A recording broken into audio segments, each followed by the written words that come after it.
न तर्ज़े बयान है न तर्ज़े तकल्लुम। हाज़िरान महफ़िल, अस्सलामु अलैकुम व रहमतुल्लाहि व बरकातुहू।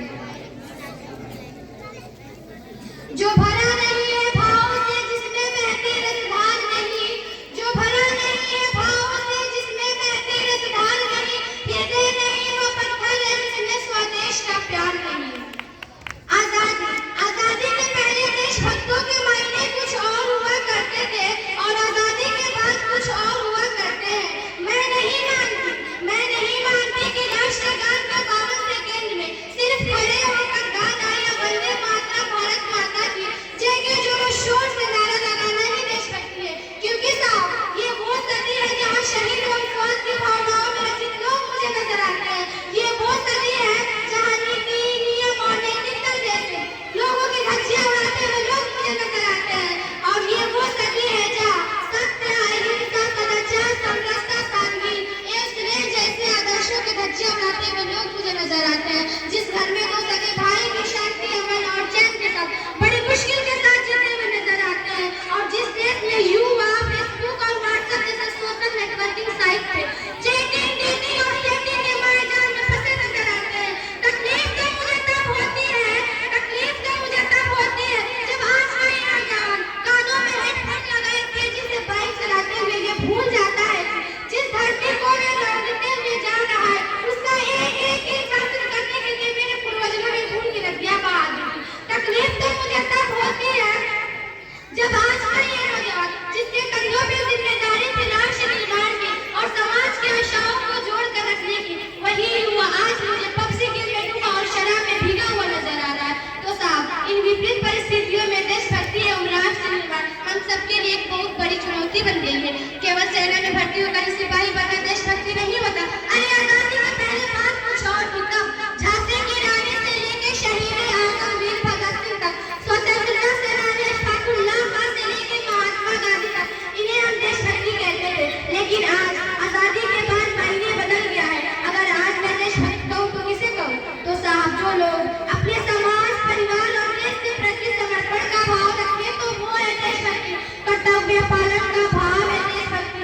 एक गरीब बीमार बुजुर्ग को दवा दी जाए तो वो है देशभक्ति। एक अध्यापक अपने छात्रों को पूरे ईमानदारी के साथ पढ़ाए तो वो है देशभक्ति। यहाँ तक कि राष्ट्र निर्माण का पहला सोपान है देशभक्ति। हर देशद्रोही के जीवन में आने वाला हर तूफान है देशभक्ति।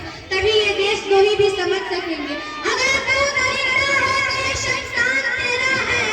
अगर तू दरिंदा है तो ये शमशान तेरा है। अगर तू परिंदा है तो ये आसमान तेरा है। तुझे भाईचारगी के साथ रहना है तो रह जमीन पर। तुझे भाईचारगी के साथ रहना है तो रह जमीन पर, वरना कब्र भी यही है और यही कब्रिस्तान तेरा है, यही कब्रिस्तान तेरा है। घोर निद्रा में सोने वाले लोगों, अभी वक्त है कि जाग जाओ, इससे पहले कि तुम्हारी अनेक राष्ट्र को ले डूबे। भाषा के नाम पे लड़ने झगड़ने वाले लोगों, अभी वक्त है कि अपनी राष्ट्रीय भाषा को सर्वोपरि बनाओ और राष्ट्रगीत में योगदान दो। क्योंकि साथ लड़ने झगड़ने से या ऊंच नीच करने से हमारा राष्ट्र निर्माण नहीं हो सकता। अरे क्या ऊंच, क्या नीच, क्या अमीर, क्या गरीबी, क्या पवित्र, क्या अपवित्र, क्या यही हमारी सच्ची देशभक्ति है? जी नहीं। कुछ अराजक तत्व और ओछी मानसिकता के कारण आज मुझे मेरा अखंड भारत खंड होते हुए नजर आ रहा है।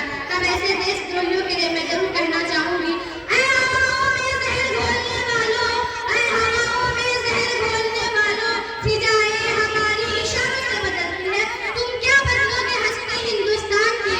तुम क्या बदलोगे हंसते हिंदुस्तान के? यहाँ शेरों के जिगर में महाभारत ही बसती है, महाभारत ही बसती है। तो आइए एक उम्मीद बने, उम्मीद के साथ चले, हर राज्य के साथ हाथ मिलाए, उनके खान पान, रहन सहन और बोलचाल के साथ निश्चित हो।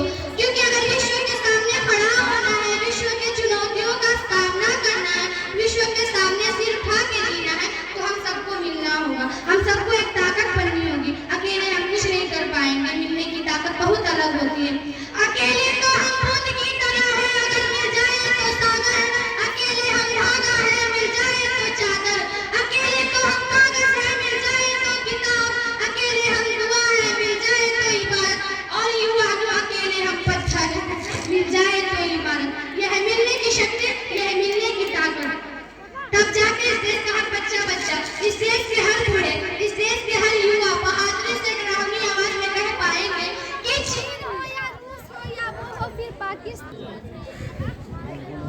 रूस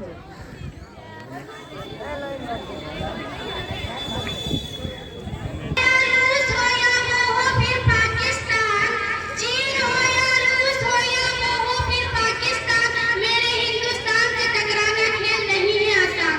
तब जाके मेरा देश विश्वगुरु बन पाएगा। साहब, जिन देश भक्तों ने वतन के आबरू पर मरना सिखाया, जिन देश भक्तों ने हरिश्चंद्र के मसावत के बुनियाद पर जीने का हक दिया, जिन देश भक्तों ने ऊंच नीच का खात्मा किया और जिन्होंने जात पात के खिलाफ सबसे पहले नारा लगाया और हमें तारीफ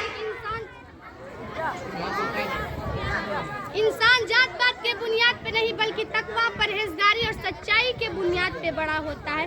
आज हम सबको इन बातों पर अमल करने की जरूरत है। कागज की नाव को छोड़ दी हमने, अब समंदर की जिम्मेदारी है। कागज की नाव को छोड़ दी हमने, अब समंदर की जिम्मेदारी है। अब हमारे ऊपर घर परिवार की ही नहीं साहब, बल्कि पूरे भारत देश की जिम्मेदारी है। हमें अपने पूरे भारत देश को सजाना है, संवारना है। और मैं कहना